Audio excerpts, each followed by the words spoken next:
स्वागत है दोस्तों आप सभी का आज के इस नए छोटे वीडियो में। छोटा वीडियो इसलिए क्योंकि यहाँ पे सिर्फ आपको इतना बताएंगे कि हिंदी में कॉपी कैसे लिखे। ये एक बच्ची का कॉपी है, ये जो है प्री बोर्ड जो हुआ है एग्जाम उसी का है। यहाँ पे नाम दे सकते हैं और यहाँ पे जो है क्वेश्चन कैसे इन्होंने लिखा है, कैसे पेपर सॉल्व किया है उसको दिखाते हैं। तो यहाँ पे सबसे पहले देखिए बहुविकल्पीय क्वेश्चन इन्होंने लिखा है। तो बहुविकल्पीय जो क्वेश्चन इस प्रकार से यहाँ प्रश्नोत्तर नंबर पहला है, पहले का जो सही है, इसमें जो सही है इन्होंने लिखा तो है लेकिन इसमें कुछ मिस्टेक है। जो आपको गलती नहीं करना है वो भी ध्यान रखना है, जो आपको करना है वो भी ध्यान रखना है। तो सबसे पहले से का है, तो का इसमें ए सही है, बी सही है, जो है कौन सा सही है, आ बा सा दा। तो इसमें ये जो इन्होंने नाम तो लिख दिया है लेकिन इसमें ये नहीं लिखा है कि ये खंड मतलब कि जैसे का यहाँ पे लिखा है तो ये ए सही है कि बी सही है, कौन सा है। तो यहाँ पे सही तो हो जाएगा लेकिन यहाँ पे क्वेश्चन नंबर भी जरूर डालना चाहिए, चाहे वो जैसे मान लो अगर आ है तो यहाँ पे आ लिखना चाहिए। तो ये मिस्टेक आपको कॉपी में नहीं करना है। दूसरी मिस्टेक इन्होंने क्या की है तो यहाँ पे देख पाएंगे, जैसे यहाँ पे देखिए नाम इन्होंने सब यहाँ पे इस प्रकार से लिखा है, ठीक है, और ये नाम यहाँ पे लिखा है। सारे नाम अगर एक साथ में ऐसे लिखा होता तो देखने में भी अच्छा लगता। थोड़ा सा कॉपी आपको कुछ अलग से तरीके से लिखनी है। अब इसके बाद इसी कॉपी को आगे देखिए तो यहाँ पे कुछ और आपको जानकारी मिलेगी, कौन कौन सी गलती आपको कॉपी में नहीं करनी है और क्या आपको करना है सही तरीके से। अब यहाँ पे देखिए इन्होंने दूसरे तरीके से लिखा है, जैसे का यहाँ पे कौन सही है इन्होंने अच्छे से लिख दिया है, लेकिन फिर वही गलती है यहाँ पे, जैसे अगर आ होगा तो यहाँ पे आ लिखना है। फिर यहाँ पे अगर मान लो ये सही है तो यहाँ पे इसके बाद जो ऐसे सही का निशान लगा देना है।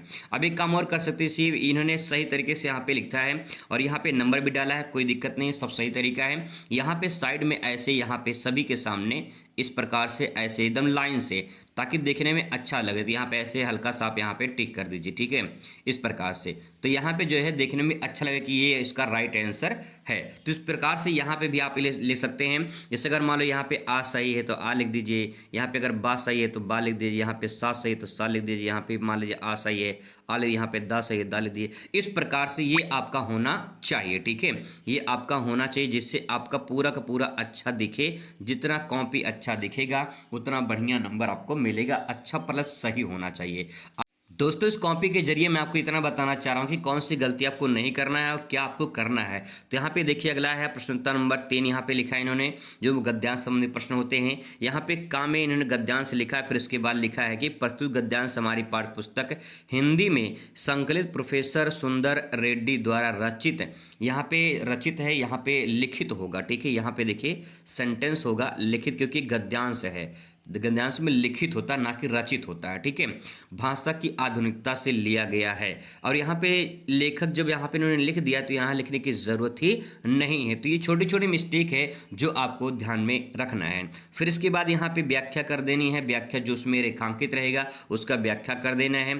फिर जो भी क्वेश्चन रहेगा क्वेश्चन इस प्रकार से आप यहाँ पे लिख देंगे। तो इस प्रकार से इन्होंने तो यहाँ पे जो लिखा है वो सही है इस प्रकार से, ठीक है। फिर इसके बाद आते हैं अगले पोर्शन पर। अगला पोर्शन यहाँ पे चौथा नंबर क्वेश्चन होता है। चौथे नंबर क्वेश्चन में जो है यहाँ पे कुछ प्रकार से क्वेश्चन उन्होंने लिखा है, उसका उत्तर यहाँ पे दिया है, उसी अंदाज में दिया है जैसे वहाँ पे उन्होंने दिया था, ठीक है। फिर इसके बाद यहाँ पे जीवन परिचय वाला पोर्शन आता है। इसके बाद अगला प्रश्न आता है प्रश्नोत्तर नंबर 5, जीवन परिचय संबंधित प्रश्न होता है। इसमें इस प्रकार से इन्होंने बॉक्स बना के ये निर्देश दे दिया है।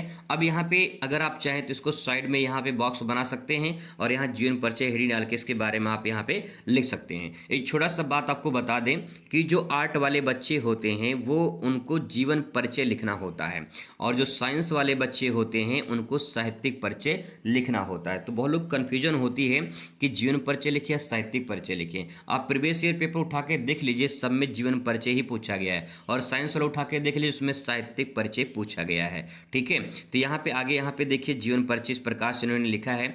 जो इस बॉक्स में है वही बॉक्स में जो आपको यहाँ पे लिखना लिखे हैं वही यहाँ पे उतार दीजिए, ठीक है। और फिर इसके बाद यहाँ पे थोड़ा सा उसके बारे में आप लिख दीजिए। फिर उनकी रचनाएं आप यहाँ पे लिखेंगे, रचनाएं मैंने कृतियां में कौन कौन सी कृतियां हैं, ठीक है, इस प्रकार से आप यहाँ पे लिख सकते हैं। फिर यहाँ पे भाषा शैली वगैरह लिखना चाहते हैं लिख सकते हैं। फिर इसके बाद जो है यहाँ पे ये ये जो सेंटेंस है मृत्यु, ये नहीं लिखना चाहिए। साहित्य में स्थान एक लाइन में लिख सकते हैं कि साहित्य में उनका उच्च स्थान है, ठीक है, बस इतना लंबा चौड़ा लिखने की जरूरत नहीं है। आते हैं अगले पोर्शन पर। इसके बाद देखिए यहाँ पे इन्होंने क्या किया है, यहाँ पे अगला यहाँ पे जीवन परिचय लिखा है, क्योंकि लेखक कवि का दोनों आएगा, तो यहाँ पे जो है इन्होंने इस प्रकार से जीवन परिचय बॉक्स बना के लिखा है। लेकिन इसमें एक मिस्टेक और है, इन्होंने मिस्टेक क्या किया है कि ये जीवन परिचय यहाँ पे किसके बारे में है, इनका नाम यहाँ पे लिखा है इन्होंने महादेवी वर्मा, जबकि नाम यहाँ पे आप हाईलाइट करिए कि आप महादेवी वर्मा का जीवन परिचय लिख रहे, ऊपर लिखिए बढ़िया से अच्छे से इस स्केच पेन से, और यहाँ पे जो है नाम यहाँ भी लिखिए, लेकिन यहाँ पे ऊपर हाईलाइट करिए पहले किसका जीवन परिचय आप लिख रहे हैं, ठीक है। इसको भी ध्यान रखेंगे, छोटी छोटी मिस्टेक है, ये छोटी छोटी मिस्टेक ही बड़ी मिस्टेक बन जाती है। इस प्रकार से जीवन परिचय हेडिंग डालेंगे और उनके बारे में आप यहाँ पे लिखना शुरू करेंगे। इस प्रकार से यहाँ पे लिखना शुरू कर देंगे, और फिर यहाँ पे साहित्यिक परिचय इन्होंने इसमें लिखा है, तो देखिए साहित्यिक परिचय जो है वो साइंस वालों को लिखना होता है, जीवन परिचय आर्ट वालों को लिखना होता है। फिर इसके बाद इसमें आपको रचनाएं, भाषा शैली और जो है साहित्य में स्थान वगैरह ये सब उसमें आप लिख सकते हैं, ठीक है। इसके बाद अगला पॉइंट यहाँ पे आता है, इन्होंने जो खंड काव्य वाले आते हैं प्रश्न, वहाँ पे जैसे मुक्ति के बारे में इन्होंने लिखा है, तो 1 से 2 पेज में आपको ये पूरा कहानी जो है अच्छे से लिख देना है, हेडिंग बना के लिख सकते हैं और इसे भी लिख सकते हैं कहानी की तरह, ठीक है। फिर इसके बाद यहाँ पे खंड जो खा वाला पोर्शन है ये आपका आता है, खंड खा में इस प्रकार से यहाँ पे जो पोर्शन रहते हैं उसको आपको हल करना है, ठीक है। फिर इसके बाद 9 नंबर क्वेश्चन रहेगा, यहाँ पे 9 नंबर क्वेश्चन है कि जो है कुछ व्याकरण वाले संबंधित जो प्रश्न होते हैं वो आपको यहाँ पे देखने को मिलेंगे। फिर इसके बाद जो है यहाँ पे 10 नंबर क्वेश्चन है, जैसे यहाँ पे संधि विच्छेद वगैरह पूछा जाता है, वो सब आपको यहाँ पे लिखना पड़ेगा। इस प्रकार से इन्होंने लिखा है, सही तरीके से इन्होंने प्रेजेंट किया है, कोई दिक्कत इसमें नहीं है। फिर अगला प्रश्न आता है 11 नंबर क्वेश्चन, ये भी व्याकरण से संबंधित प्रश्न है, तो यहाँ पे इस प्रकार से इन्होंने लिखा है, ये भी लिखने का तरीका सही है, कोई दिक्कत नहीं है। फिर यहाँ पे रस वगैरह के बारे में आया है, तो रस में इन्होंने लिखा है पहले इसके बारे में। फिर यहाँ पे छोटा सा एग्जाम्पल भी दिया है, तो एग्जाम्पल भी आपको जरूर से जरूर लिखना है। फिर इसके बाद अलंकार, यहाँ पे अलंकार की परिभाषा, फिर इसके बाद छोटा सा एक उदाहरण भी आपको यहाँ पे देना है। फिर यहाँ पे चौपाई है, चौपाई के बारे में लिखिए, और यहाँ पे जो है उसका एग्जाम्पल भी आप जरूर लिखिए, ठीक है। तो ये जो रहा आपका जो है हिंदी का कैसे कॉपी लिखना है। फिर यहाँ पे एक जो है आपका प्रार्थना पत्र लिख रहा था, जैसे बिजली की समस्या का निराकरण हेतु यहाँ पे प्रार्थना पत्र लिखना है। तो यहाँ पे देखिए इन्होंने लिखा है कि श्रीमान बिजली विभाग शिकायत है, तो ये गलत चीज़ें हैं जो आपने जो लिखा है वहाँ पे कि आप जैसे सेवा में श्रीमान बिजली विभाग शिकायत हेतु, तो ये तरीका गलत है। यहाँ पे आप लिखेंगे सेवा में श्रीमान, जो खंड वहाँ पे विद्युत अधिकारी होते हैं, खंड विद्युत अधिकारी के नाम से आप लिखेंगे, तो श्रीमान खंड विद्युत अधिकारी जो आपका एड्रेस है, एड्रेस लिखेंगे। फिर इसके बाद यहाँ विषय में बिजली विभाग को एक शिकायत पत्र देते हुए, फिर यहाँ पे आप बिजली की समस्या के निराकरण हेतु पत्र लिखेंगे यहाँ पे, ठीक है। तो यहाँ पे मिस्टेक इन्होंने किया है। और फिर इसके बाद यहाँ पे सबने निवेदन है, इतने में इन्होंने सल्टा दिया है पूरा, थोड़ा सा आपको और आगे लिखना है। और यहाँ पे देखिए आपका आज्ञाकारी शिष्य लिखा है, ये शिष्य उस नहीं हो, वहाँ पे आप शिष्य नहीं हैं, आप वहाँ पे भवदीय लिखेंगे, ठीक है, वहाँ पे भवदीय लिख सकते हैं वहाँ पे।